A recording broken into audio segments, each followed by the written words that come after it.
Hello friends, नमस्कार, good evening. आप सभी का बहुत बहुत स्वागत है आपके अपने चैनल ट्रिपल सी बाई फैशडी पर। तो आप सभी के लिए आज की इस क्लास में 31 मोस्ट इम्पॉर्टेंट क्वेश्चन होंगे। ये सभी प्रश्न आपको कंप्लीट करने हैं क्योंकि ये पूरा क्लास आपके लिए काफ़ी हेल्पफुल होने वाला है। जिन बच्चों का भी कल ट्रिपल सी का एग्जाम होने वाला है या फिर आगे ट्रिपल सी का एग्जाम देना चाहते हैं तो आप सभी को इस क्लास को बिल्कुल भी स्किप नहीं करना है। ठीक है, पूरा क्लास आपको कंप्लीट करना है। बट इस क्लास को स्टार्ट करने से पहले आप सभी को बता दें, अगर आप ट्रिपल सी एग्जाम के लिए ऑनलाइन मॉक टेस्ट करना चाहते हैं तो आप हमारी वेबसाइट www.triplec-byfesh.com पर विजिट करें। यहाँ पर आपको ढेर सारे ऑनलाइन मॉक टेस्ट हिंदी और इंग्लिश में मिल जाएंगे। साथ ही साथ यहाँ से आप इंपॉर्टेंट क्वेश्चन आंसर और उसके PDF भी डाउनलोड कर सकते हैं।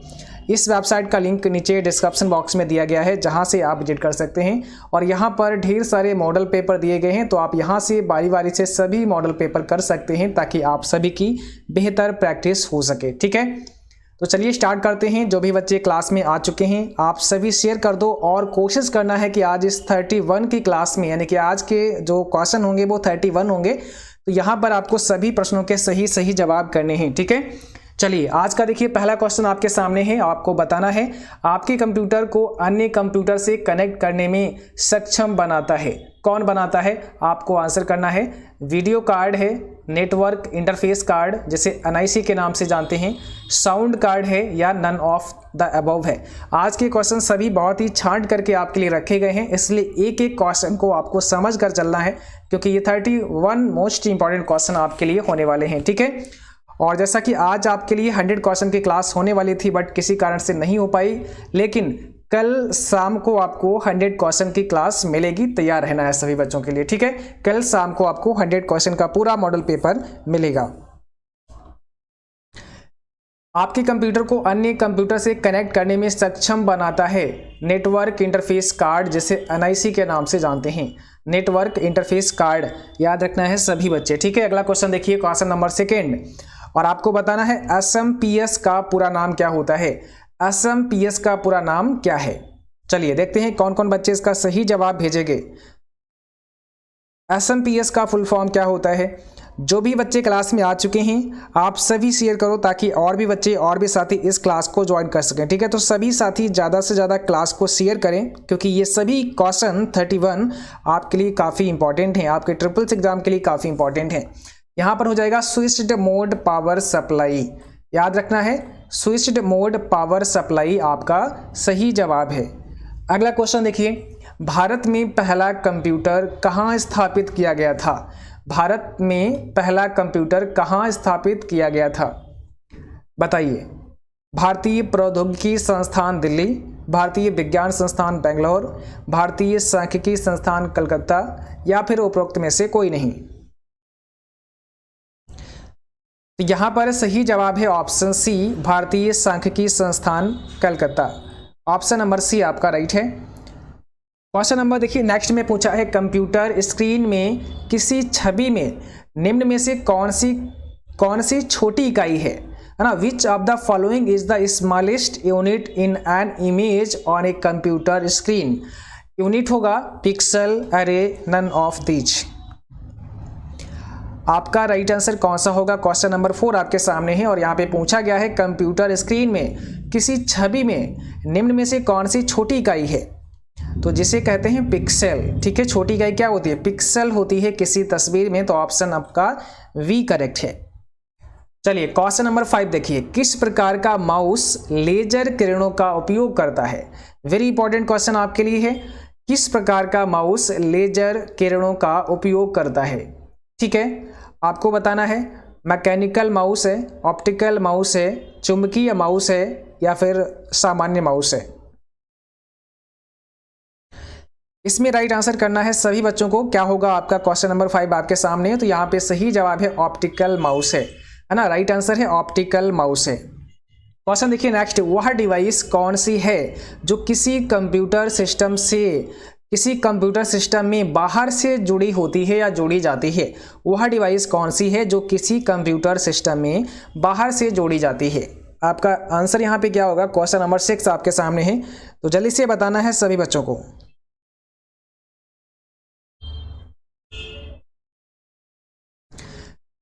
यहाँ पर सही जवाब है पेरीफेरल। याद रखना है पेरीफेरल, वह डिवाइस जो कंप्यूटर सिस्टम में बाहर से जोड़ी जाती है उसे पेरीफेरल नाम से जानते हैं। प्रसंस्करण के दौरान अस्थायी भंडारण के लिए सीपीयू में उपयोग की जाने वाली एक उच्च गति डिवाइस को कहा जाता है। आपको बताना है यहाँ पे कौन सा राइट आंसर होगा। A high speed device used in the CPU for temporary storage during processing is called, उसे क्या बोलते हैं? रजिस्टर, बस, कंपाइलर, ट्रांसलेटर। और आप सभी बच्चों को बिल्कुल ईमानदारी के साथ एक एक प्रश्न का जवाब करना है और मुझे लास्ट में कमेंट बॉक्स में अवश्य बताना है कि हाँ आज आपने 31 की इस क्लास में 31 का स्कोर किया, या फिर जितना भी आप स्कोर कर पाएँ आज की इस क्लास में। आप ईमानदारी के साथ कमेंट बॉक्स में अवश्य लिखें कि हाँ आज हमारी इस क्लास में इतना स्कोर रहा है। प्रसंस्करण के दौरान अस्थायी भंडारण के लिए सीपीयू में उपयोग की जाने वाली एक उच्च गति, ठीक है, हाई स्पीड डिवाइस को क्या कहा जाता है? तो आपका यहाँ पे सही जवाब हो जाएगा रजिस्टर। याद रखना है ऑप्शन पहला है यहाँ पे रजिस्टर। ठीक है, चलिए क्वेश्चन नंबर देखिए अगला पूछा, और कई बार पूछते हैं कि सीपीयू के सबसे नज़दीक कौन सी मेमोरी होती है। तो अगर रजिस्टर दिया है तो आपका रजिस्टर आंसर करेक्ट होता है। आपको पहले भी बता चुके हैं, वट रजिस्टर नहीं दिया है और कैश मेमोरी दिया है तब आपका कैश मेमोरी सही जवाब होगा। अगला क्वेश्चन देखिए, बूट प्रक्रिया के दौरान डैश सिस्टम फाइलों की तलाश करता है। बूट प्रक्रिया के दौरान डैश सिस्टम फाइलों की तलाश करता है। अब कौन तलाश करता है? हार्ड डिस्क, VIOS, CPU या फिर DVD?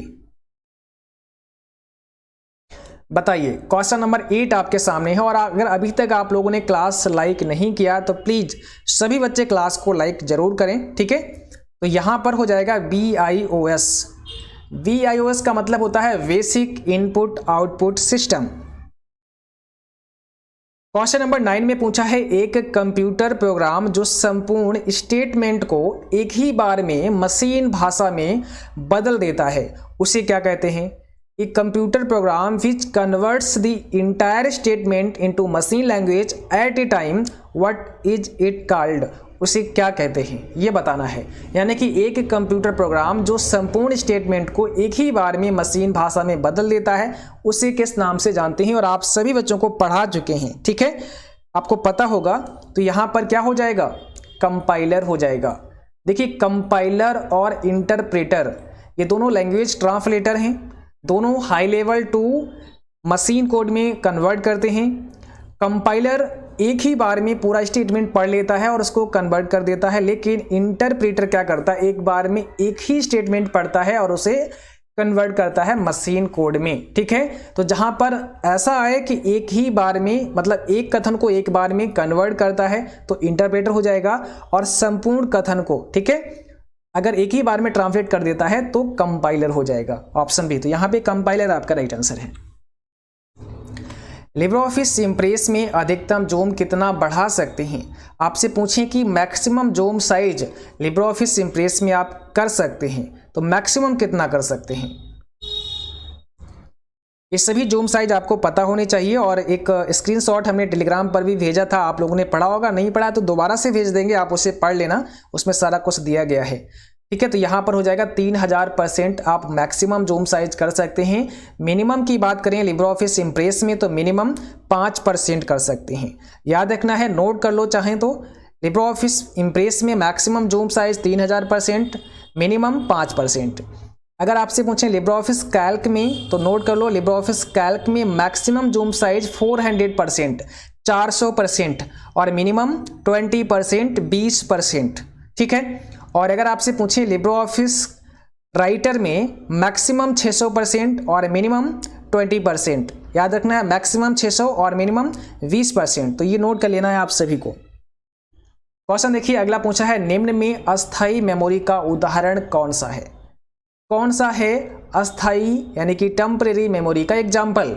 ऑप्शन है आपके सामने रैम, रोम, CD या फिर DVD। अस्थायी मेमोरी कौन सी मेमोरी है? तो रैम एक अस्थायी मेमोरी है, एक टेम्परेरी मेमोरी है, जैसे रैंडम एक्सेस मेमोरी के नाम से भी जानते हैं, और इसे वॉलेटाइल मेमोरी के नाम से भी जानते हैं। ठीक है, तो याद रखना है वॉलेटाइल मेमोरी भी इसको बोला जाता है।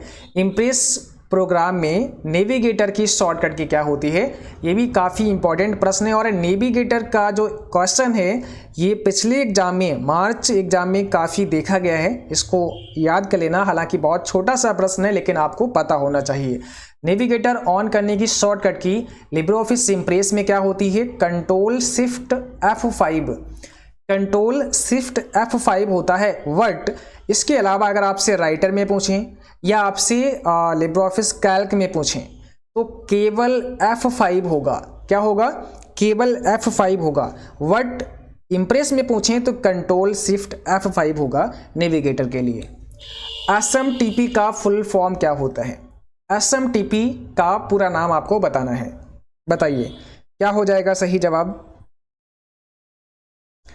इसका मतलब होता है सिंपल मेल ट्रांसफर प्रोटोकॉल। तो ऑप्शन पहला यहाँ पे है आपका simple mail transfer protocol. Question है सिम का फुल फॉर्म क्या होता है? सिम का फुल फॉर्म भी कई बार एग्जाम में पूछते हैं तो ये भी आपको पता होना चाहिए। सिम का फुल फॉर्म क्या होता है?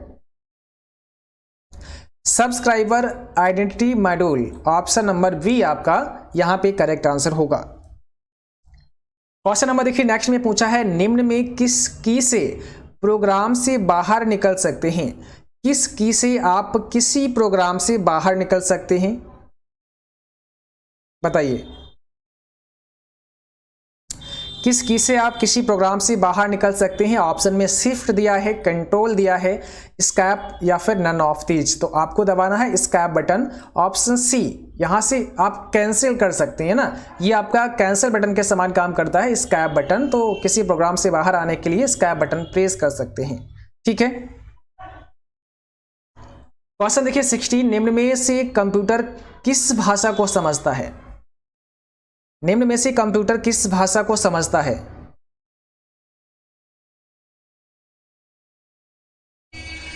कौन सा यहां पे करेक्ट जवाब है? किस भाषा को समझता है? तो आपका कंप्यूटर मशीन लैंग्वेज को समझता है। ऑप्शन बी है यहां पे मशीन लैंग्वेज। निम्न में कौन सा एक एंटीवायरस सॉफ्टवेयर नहीं है?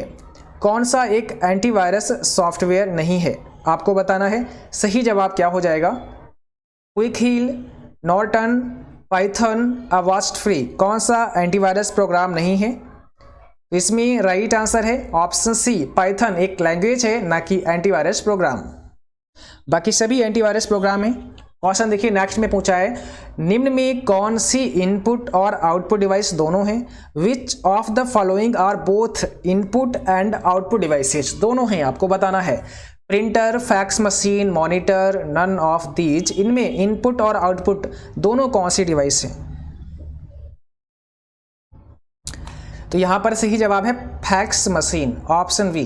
फैक्स मशीन इनपुट और आउटपुट दोनों है, ये भी याद रखना है। बट इसके अलावा कई बार एक क्वेश्चन आता है, एक ऑप्शन आपको इसमें मिलता है मॉडम करके। ठीक है, तो मॉडम भी इनपुट और आउटपुट दोनों में आता है और फैक्स मशीन भी आता है। तो यहाँ पे फैक्स मशीन दिया है तो ये राइट आंसर है। निम्न में कौन सा डिवाइस दृश्यों को डिजिटल रूप में कन्वर्ट करने में सक्षम है?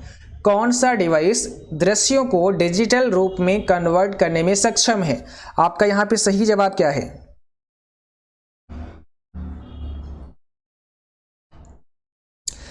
प्रिंटर, स्पीकर, वेब कैमरा या मॉनिटर। तो इसमें है ऑप्शन बी, सॉरी इसमें है आपका ऑप्शन सी, वेब कैमरा। ठीक है, क्या पूछा है? कौन सा डिवाइस दृश्यों को डिजिटल रूप में कन्वर्ट करने में सक्षम है? तो दृश्यों को डिजिटल रूप में कौन कन्वर्ट कर सकता है? वेब कैमरा कर सकता है। ठीक है, वेब कैमरा आपका सही जवाब है। अगला क्वेश्चन देखिए, कैल्क वर्कशीट में अधिकतम कितनी कॉलम होते हैं? कैल्क वर्कशीट में मैक्सिमम कॉलम कितने होते हैं? आप सभी को आंसर करना है, इसमें कौन सा राइट आंसर है। मैक्सिमम कॉलम की संख्या 1024 होती है और अंतिम कॉलम का नाम क्या होता है? तो इसका नाम भी याद रखना है AMJ। ये लास्ट कॉलम का नाम होता है AMJ। पहले कॉलम का नाम A होता है, दूसरे का B होता है, तीसरे का C होता है। ऐसे करते करते अंतिम कॉलम का नाम AMJ होता है जो कि 1024वां कॉलम होता है। ठीक है, तो टोटल कॉलम 1024। अगर आपसे पूछें टोटल नंबर ऑफ रो कितने होते हैं कैल्क में, तो आपका आंसर क्या होगा? 10,48,576 टोटल नंबर ऑफ रो होते हैं। ठीक है, ये भी याद रखना है। डिफॉल्ट वर्कशीट एक होती है। ठीक है, अगला क्वेश्चन देखिए, IPv6 internet protocol address system निम्न में लिखी जाती है, किसमें लिखी जाती है? IPv6 एड्रेस बाइनरी में लिखी जाती है, ऑक्टल नंबर में लिखी जाती है, हेक्साडेसिमल में लिखी जाती है, डेसिमल में लिखी जाती है? आप सभी का आंसर क्या होगा 21 का, जल्दी से बताइए। और अगर अभी तक आपने शेयर नहीं किया है क्लास को तो आज आप सभी अभी शेयर कर दीजिए, ताकि और भी बच्चे जिनका SSC का एग्जाम है उन तक भी ये क्लास पहुंच सके और वो भी इस क्लास को देख सकें। ठीक है, तो फटाफट से सभी साथी शेयर कर दीजिए। और जो साथी चैनल पर अभी पहली बार आए हैं, आप सभी का मोस्ट वेलकम है। सबसे पहले चैनल को सब्सक्राइब कर लीजिएगा और बेल आइकन भी ऑन कर लेना, ताकि नोटिफिकेशन भी आप सभी को मिलते रहें। तो यहां पर सही जवाब होगा हेक्साडेसिमल। ठीक है, हेक्साडेसिमल यहां पर सही जवाब होगा। NEGP कब लॉन्च किया गया था? NEGP कब लॉन्च किया गया था? When was NEGP launched? आपको आंसर करना है, क्या होगा इसका राइट आंसर? 18 मई 2006 को शुरुआत हुई थी NEGP की। ठीक है, क्वेश्चन देखिए, ट्विटर को किस वर्ष लॉन्च किया गया था? ट्विटर को किस वर्ष लॉन्च किया गया था? आपका आंसर क्या होगा, जल्दी बताइए। 2005 में, 2006 में, 2008 में, 2007 में? ट्विटर को कब लॉन्च किया गया था? 2006 में। ट्विटर को और किस नाम से जानते हैं? TWTTR, ये भी आपको याद रखना है। ईमेल में अधिकतम कितने साइज का अटैचमेंट कर सकते हैं? मैक्सिमम साइज पूछा है, आप कितना साइज का फाइल अटैच कर सकते हैं ईमेल में? आपका सही आंसर यहाँ पे क्या है? 25 MB है या फिर 25 MB, सॉरी यहाँ पे 25 MB और 25 MB लग गया, तो एक को कर देते हैं 25 GB। ठीक है, 10 GB और 20 MB, इसमें आपका सही जवाब क्या है बताइए? 25 MB, 25 GB, 10 GB या फिर 20 GB? ईमेल में अधिकतम अटैचमेंट साइज क्या है? तो 25 MB है यहाँ पे राइट आंसर, ऑप्शन पहला करेक्ट है। इक्वल सीलिंग 99,14 की वैल्यू क्या होगी? आपको बता दिया हमने कि आपको लिब्रो ऑफिस नाम से जो प्लेलिस्ट दी गई है उसे आप देख लें अच्छे से, वहाँ पर सभी फॉर्मूले जो भी डिस्कस किए हैं आपको मिल जाएंगे, आप उन्हें पढ़ सकते हैं। तो यहाँ पर सीलिंग 99,14 इसकी वैल्यू क्या होगी आपको बतानी है। देखो, जब भी सीलिंग दिया हो तो ये जो पहली वैल्यू है 99 यहाँ पर दी है, इस वैल्यू से आगे बढ़ना है, यानी कि 99 के बाद में 100 आता है, 101 आता है, 102 आता है, ऐसे आगे बढ़ना है। और करना क्या है, इस 14 से डिवाइड हो जाए वो संख्या हमें ढूंढनी है। 99 14 से डिवाइड नहीं होगा, 100 भी नहीं होगा पूरा पूरा, 101 भी नहीं होगा, 102 भी नहीं होगा, ऐसे आगे कितना संख्या हमें जाना पड़ेगा, यानी कि कौन सी वो संख्या ऐसी होगी 99 के बाद में जो 14 से डिवाइड हो? तो 99 के बाद में 112 ऐसी वो संख्या है जो 14 से डिवाइड हो जाएगी। ठीक है, तो इस प्रकार से इसका आंसर आपको ढूंढना होगा। और यही अगर यहाँ पे फ्लोर दिया गया हो, सीलिंग के स्थान पर फ्लोर दिया गया हो, तो फर्श की तरफ, नीचे की तरफ आपको देखना है 99 से, यानी कि 99, 98, 97 ऐसे करके आपको देखना है, और 14 से पूरी तरह से कट जाए, वही आपका जवाब होगा। क्वेश्चन देखिए, लिब्रो ऑफिस में एक्सटेंशन मैनेजर ओपन करने की शॉर्टकट की क्या होती है? एक्सटेंशन मैनेजर ओपन करने की शॉर्टकट की क्या होती है? 26 में कौन सा राइट आंसर है? ऑप्शन है कंट्रोल अल्ट ई, ऑप्शन बी करेक्ट है, कंट्रोल अल्ट और ई। राइटर प्रोग्राम में नेविगेटर ओपन करने की शॉर्टकट की क्या होती है? अभी हमने स्टार्टिंग में ही आपको बताया था, नेविगेटर ऑन करने की शॉर्टकट की, वो चाहे राइटर हो, कैल्क हो या इम्प्रेस हो, सभी की हमने आपको बता दी थी। तो यहां पर आपको बताना है सही जवाब क्या हो जाएगा, जल्दी से। केवल F5 आपको प्रेस करना है, राइटर में केवल F5 प्रेस करना है, कैल्क में भी केवल F5 प्रेस करना है, लेकिन इम्प्रेस में कंट्रोल शिफ्ट और F5 प्रेस करना है। किसी ऑब्जेक्ट को व्रिंग टू फ्रंट करने के लिए क्या शॉर्टकट की है? किसी ऑब्जेक्ट को व्रिंग टू फ्रंट, अगर कोई ऑब्जेक्ट है आपने लिखा और उसके नीचे कोई टेक्स्ट वगैरह लिखा है, या कोई ऑब्जेक्ट नीचे है ना, दो ऑब्जेक्ट हैं, एक नीचे है एक उसके ऊपर है, तो आप नीचे वाले को ऊपर लाना चाहते हैं, व्रिंग टू फ्रंट करना चाहते हैं, तो आपको क्या करना पड़ेगा? कंट्रोल के साथ में प्लस दबाना होगा, कंट्रोल शिफ्ट के साथ प्लस दबाना होगा, शिफ्ट प्लस दबाना होगा, या इसमें से कोई नहीं। तो आपको क्या करना पड़ेगा? उसको आप फ्रंट में लाना चाहते हैं, सबसे ऊपर लाना चाहते हैं, तो कंट्रोल शिफ्ट प्लस आपको दबाना होगा। ठीक है, ऑप्शन बी करेक्ट है। कैल्क स्प्रेडशीट में किसी सेल को डिलीट करने के लिए कौन सी शॉर्टकट कुंजी इस्तेमाल करते हैं? कैल्क स्प्रेडशीट में कोई सेल अगर आपको डिलीट करनी है तो आप उसके लिए क्या शॉर्टकट की यूज़ करेंगे? बताइए, उसके लिए क्या शॉर्टकट की यूज करेंगे? तो राइट आंसर है कंट्रोल माइनस। उसके लिए कंट्रोल माइनस दबाएंगे। कंट्रोल माइनस से एक बॉक्स ओपन होगा, वहाँ से सेल को डिलीट कर सकते हैं। यही जब इंसर्ट करने की बात करें तो कंट्रोल प्लस दबाएंगे। कंट्रोल प्लस से सेल को हम इंसर्ट कर सकते हैं।